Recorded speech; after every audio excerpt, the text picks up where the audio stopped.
Ladies and gentlemen, brothers and sisters, life has a way of knocking us down. You can plan, you can prepare, you can pray, but storms still come, winds still blow, and sometimes you find yourself flat on your back, wondering if you'll ever rise again. But I came to tell you tonight, setbacks are not the end of your story. A setback is nothing but a setup for a comeback. Every tear, every trial, every closed door, it's pushing you toward a greater version of yourself. You don't come back the same way you went down.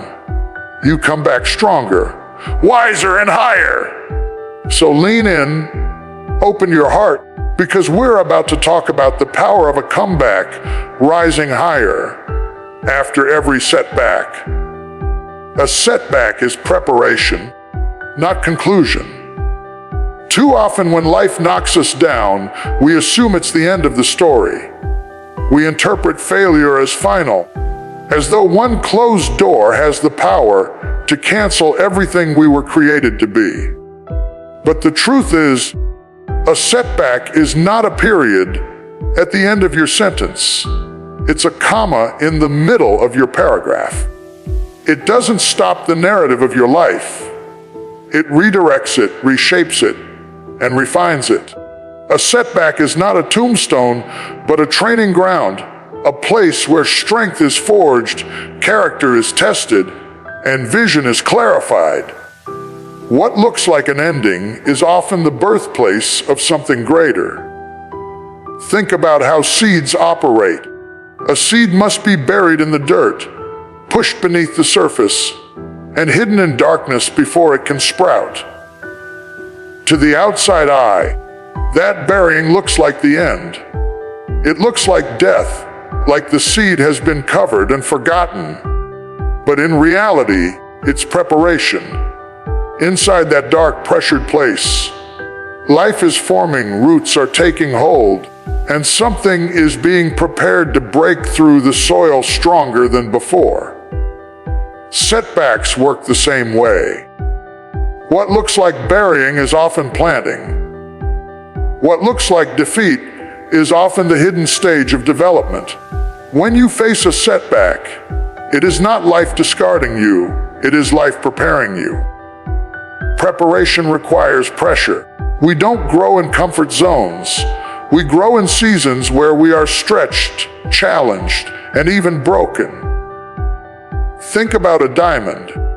Before it shines, it endures intense heat and crushing pressure. Without those conditions, it would remain ordinary carbon, unremarkable and unseen.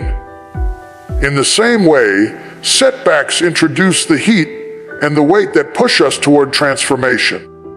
They strip away illusions, teach us resilience, and force us to confront what we really believe. You may not like the season you're in, but it may be the very season that's shaping you for the place you're going.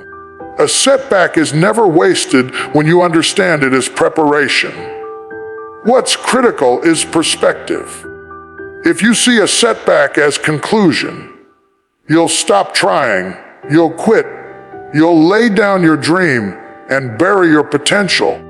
But if you see it as preparation, you'll endure the process, knowing that what's happening to you is working something greater in you. You'll stop asking, why me? And start asking, what's next? You'll stop treating the valley as a graveyard and start treating it as a classroom. Every lesson, every scar, every disappointment becomes material in your preparation kit, something you will carry into your comeback. History and life are full of stories that prove this truth. The greatest leaders, innovators, and thinkers did not rise because they never fell. They rose because they refused to treat a fall as final. Every setback positioned them for a greater stage, a sharper vision, and a deeper strength.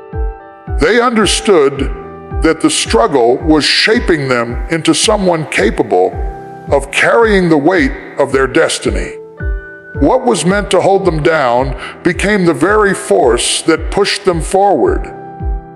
So when you face your next setback, don't close the book.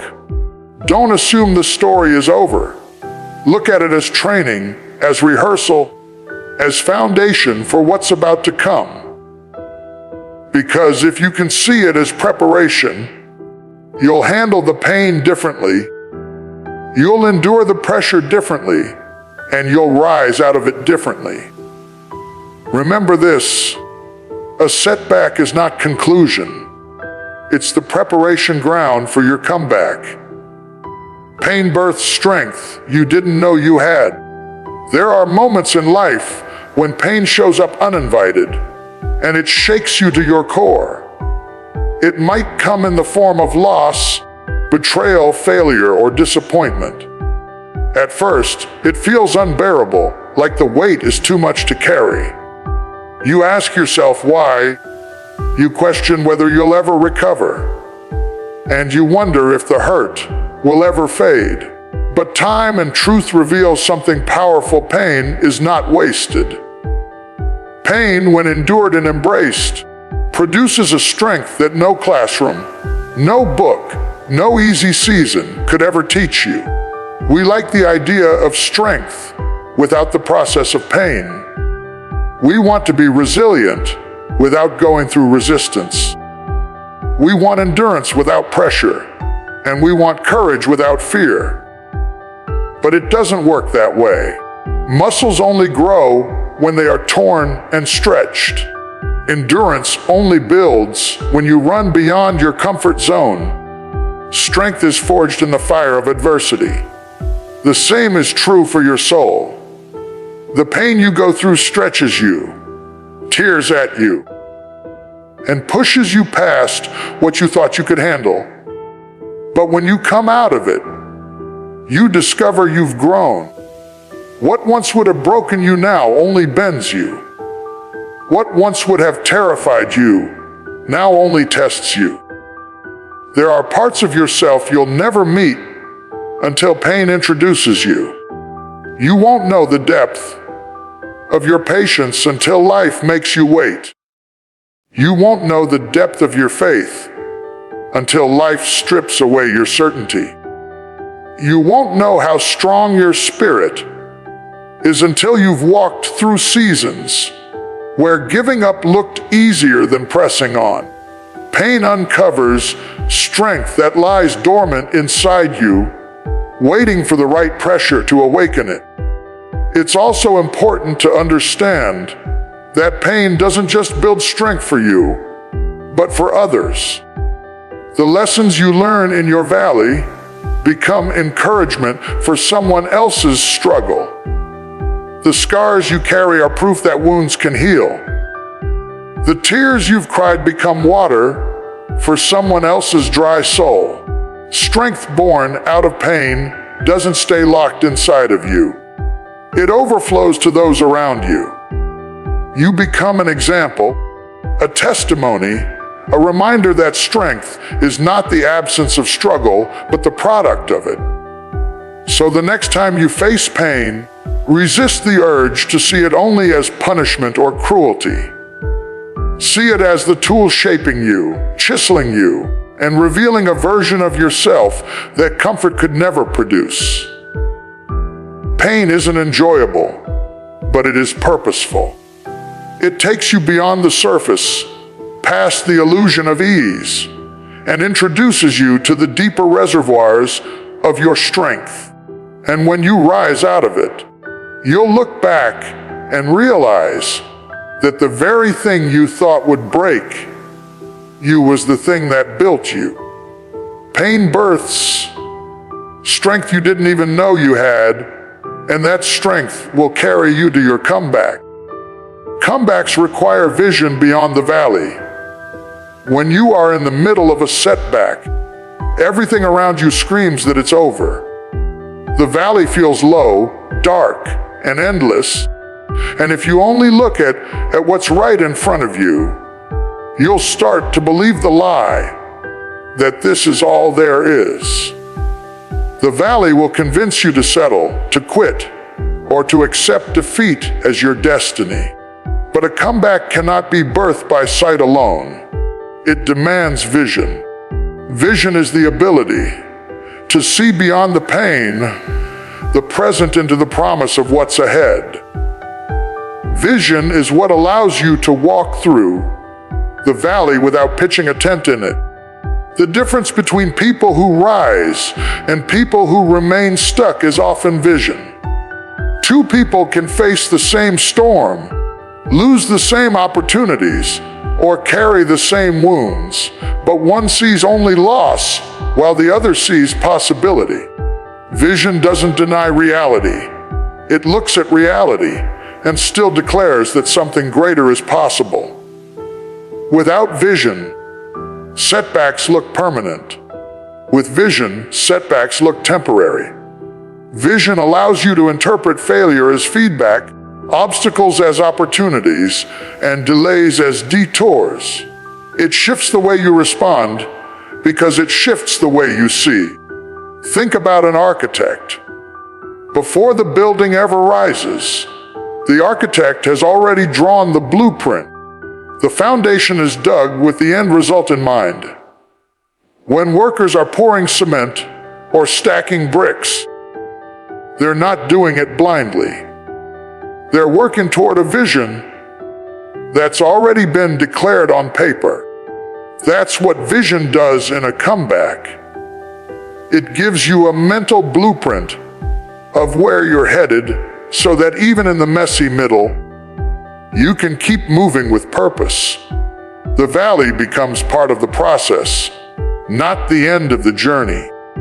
Vision also requires imagination.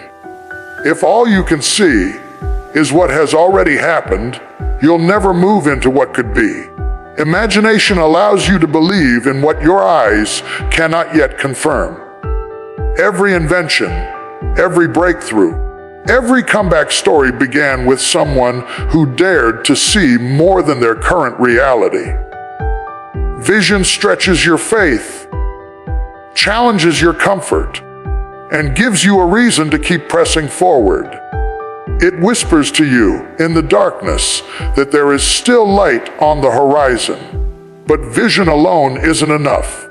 You must hold on to it when circumstances try to strip it away.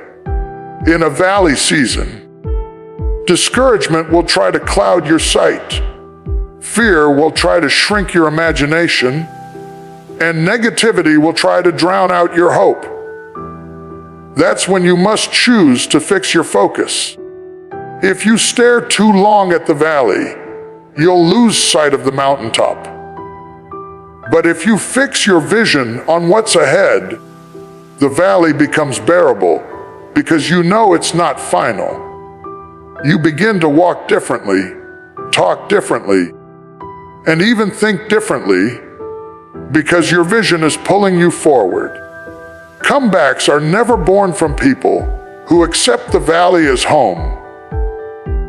They're birthed by those who can see beyond it, who believe that there is still more, who refuse to allow the present to define the future. Vision is the fuel that carries you out of the valley and into your higher ground. When everything around you says it's over, vision is the voice that says it's only beginning.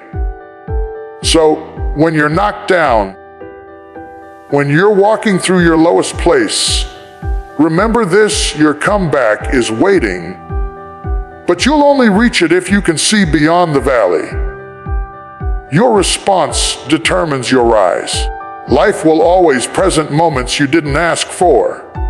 Losses, betrayals, failures, disappointments. Those events are often outside of your control, but what remains in your hands is your response. Two people can experience the same setback, and one will collapse under the weight, while the other uses it as a springboard to greater heights. The difference is not in the circumstance, but in the choice of response. When you face a setback, you can respond with bitterness or with resilience, with despair, or with determination. The circumstance does not define you. Your response does. If you allow negativity to consume you, the setback becomes a permanent prison. But if you choose to rise, to reframe the pain as part of the process, then the same situation becomes a stepping stone. Every great comeback story is marked by a decisive moment where someone said, "I will not let this break me." That choice became the hinge that swung open the door to their rise. It's not that strong people never feel pain. It's not that resilient people never cry. It's that they decide not to stay in the valley of despair. They give themselves permission to feel, but then they make a conscious choice to keep moving forward. Your response doesn't require perfection. It requires persistence. The rise happens not in one dramatic leap, but in small, daily decisions to keep going, to keep believing, to keep trying. Consider the image of a ball. When dropped, its bounce depends not only on the surface, but on the material within it. Life will drop you, sometimes hard, sometimes unexpectedly. But if you are built with the right inner response, you won't just hit the ground. You'll rebound. You'll bounce higher than where you started, not because the fall didn't happen, but because you chose to respond in a way that turned falling into rising. This principle also means that no one can control your destiny but you. People may doubt you, circumstances may resist you, and setbacks may slow you. But none of these things can dictate your rise unless you hand them that power. Your response is the deciding factor. If you choose to see yourself as defeated, you will live defeated. If you choose to see yourself as a fighter, you will keep pressing forward until you rise. Ultimately, your response is the bridge between your setback and your comeback. Without the right response, you remain stuck where you fell. With the right response, you rise stronger, wiser, and more prepared for the next level. You cannot always control the storms, but you can control your sail. You cannot always control the fall, but you can control how you rise. And if you choose to respond with faith, courage, and determination, then no valley can hold you, no failure can stop you, and no setback can keep you from the heights you were destined to reach. Every comeback carries a testimony for others. The challenges you've endured, the valleys you've walked through, and the setbacks you've overcome are not just about you. They shape your story, but they also serve as a lifeline to someone else who is still in the middle of their struggle. What you survive becomes evidence to others that survival is possible. What you rise from becomes proof that rising is within their reach too. A comeback is never only personal, it's generational, communal, and contagious. When people see you standing after what should have broken you, they're reminded that they can stand too. Your scars are not shameful. They are signals, road signs for those who are lost in their pain. The words you speak carry more weight when they are backed by lived experience. Advice is easy to ignore, but a testimony is hard to dismiss because it carries the undeniable power of truth. You've been through the fire, and your life declares, "If I made it out, so can you." Think about how many times someone else's story has inspired you.